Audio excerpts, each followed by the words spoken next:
Bom, comecei aqui com o diretor do cartório eleitoral e ele vai responder as perguntas. A primeira pergunta é sobre as eleições e o que o cartório eleitoral de Botucatu faz. As eleições é a incumbência, como o próprio nome diz, da Justiça Eleitoral. A organização da eleição ela é subdividida em 3 partes. A Justiça Eleitoral, com o cadastro e a urna eletrônica, os partidos políticos com os políticos e os eleitores. Então, para que a gente consiga apresentar um resultado no final, a gente tem que ter a atuação desses 3 setores. A Justiça Eleitoral, propriamente dita, ela é responsável por alistar as pessoas. Então, o jovem, a partir dos 16 anos de idade, em especial no ano de eleição, quando ele tem 15 anos, mas vai completar 16 até a data da eleição, ele pode tirar o título de eleitor. Ele pode vir procurar o cartório e emitir o seu título de eleitor. Ele fica cadastrado como eleitor. Então, dos 16 aos 18, é bom frisar que ele pode tirar, mas o voto é facultativo. Depois dos 18 até os 70 anos, o voto é obrigatório. E acima dos 70 anos, novamente, o voto fica facultativo. Tem um outro grupo de pessoas que também o voto é facultativo, que são aqueles que são analfabetos. Então, a Justiça Eleitoral prepara todo esse cadastro e organiza toda a eleição. A gente requisita todas as escolas, via de regra. Para servir as escolas, elas representam os colégios eleitorais e dentro de cada escola possuem várias sessões, que representam as salas de aula. A gente organiza a sala para colocar a urna lá dentro e a gente monta tudo isso. Tá? Só que a gente precisa colocar as informações dentro da urna. E da onde que vem essas informações? Dos partidos políticos. Então, os partidos políticos filiam as pessoas e dentro dos filiados eles escolhem quem serão os seus candidatos. E depois passam para a Justiça Eleitoral essa informação. Então, essa informação a Justiça faz uma peneira e coloca dentro da urna. E o eleitorado, são os eleitores que vão exercer o seu voto ali no dia. Então, é esse trinômio: Justiça Eleitoral e a urna, partidos políticos e políticos e os eleitores propriamente ditos. Tá. E em Botucatu, o número de jovens que votam é significante e se tem pontos negativos nisso? Tá. O número de jovens vinha numa decrescente, caindo eleição após eleição.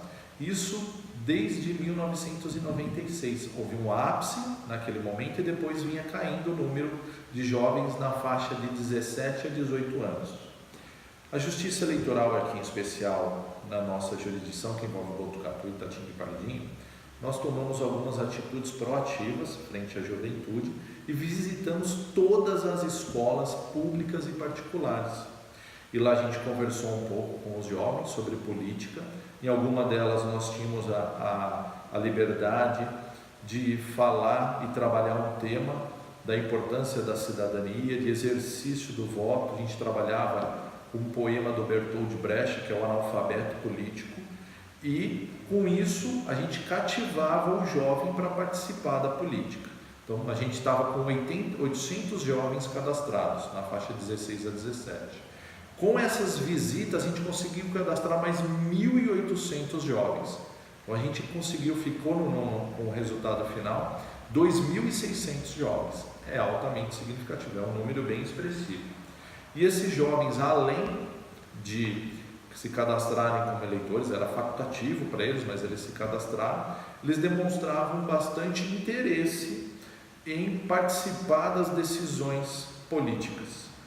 Querendo ou não, são das decisões políticas, por exemplo, que vão sair quantidade de vagas nas universidades, que é a próxima demanda que um jovem vai ter, quantidade de cursos que vão ser criados e assim por diante. Então, a apatia que existia na juventude durante quase 2 décadas, parece que houve um despertar. Eles deram, principalmente eu acredito com as mídias sociais, deram um basta nisso procurando o seu direito. Eles encararam como um direito deles, né, e não como uma obrigação. O voto é facultativo para eles, eles foram buscar esse direito deles para que eles pudessem efetivamente exercer. Então, no meu ponto de vista, eu acredito que seja positivo. Negativo seria dizer que os jovens ainda não têm a experiência e a malícia da política.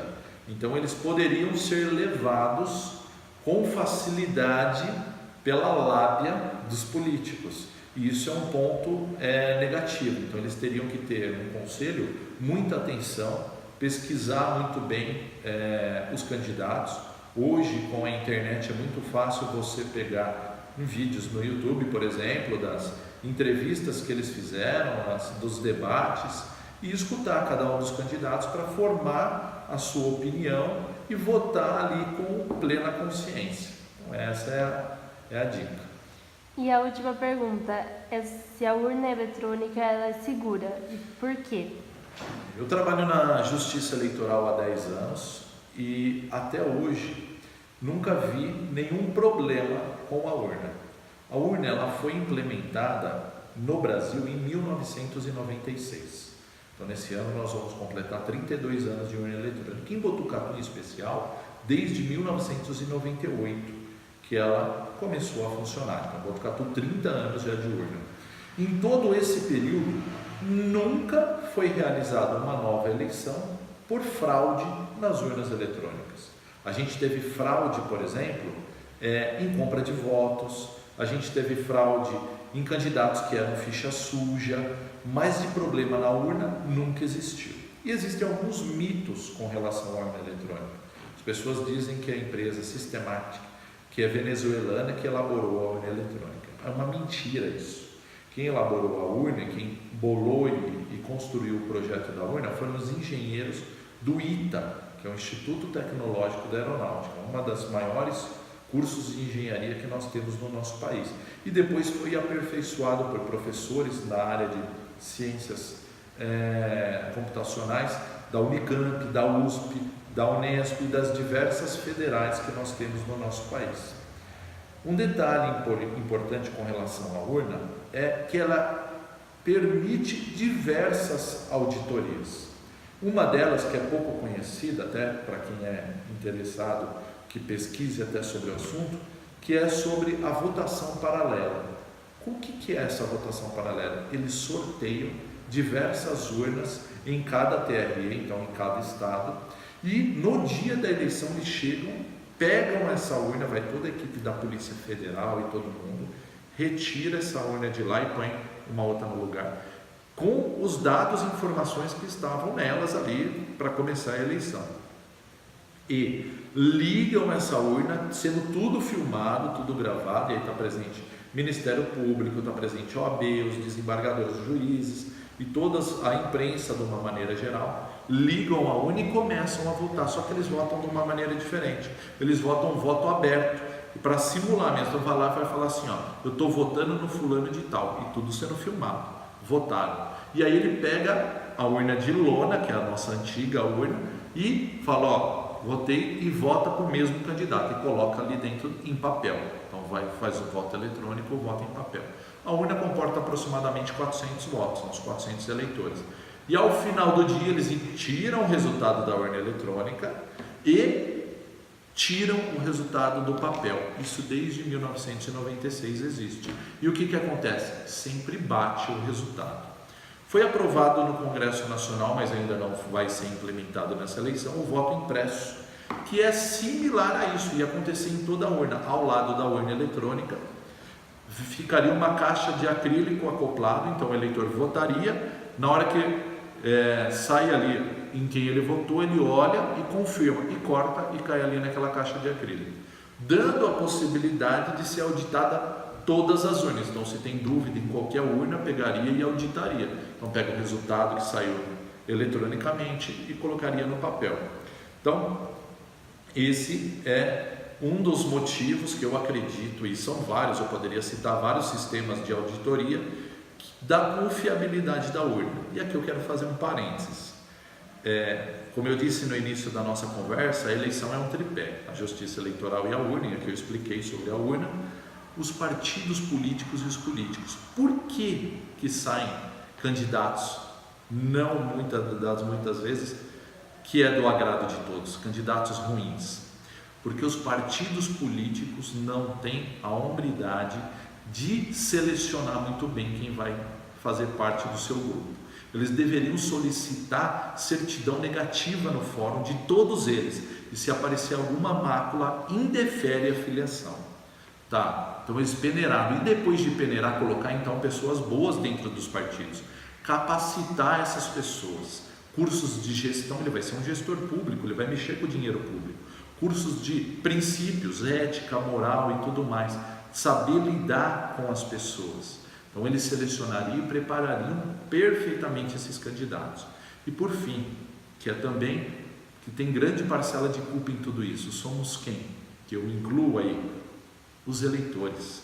Nós votamos e votamos muito mal. O eleitor, de uma maneira geral, não está preparado para escolher o seu candidato. Ele se vende por 1 metro de areia, por um tijolo, por uma dentadura, por um chinelo, ou é levado por qualquer vento de doutrina.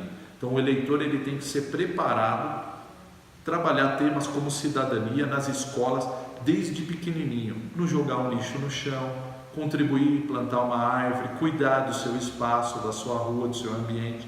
E quando ele chegar na idade apropriada, a partir dos 16 anos, ele vai ter a capacidade e a maturidade de poder escolher com certeza o seu candidato. Então nós vamos ter os partidos políticos indicando bons candidatos e eleitores plenamente preparados. O que vai acontecer? Independente de onde eu colocar o voto, pode ser numa caixa de sapato. O resultado vai ser surpreendente, porque a gente teve bons candidatos e excelentes eleitores que conseguiram, nessa junção, escolher o que tinha de melhor para a nossa nação. Então o problema não é a urna, o problema é os partidos políticos que oferecem péssimos candidatos e os eleitores que não sabem, nesse emaranhado de pessoas, pensar as melhores. Então o buraco é um pouco mais embaixo. É o que eu tinha para dizer. Obrigada, viu? Nada.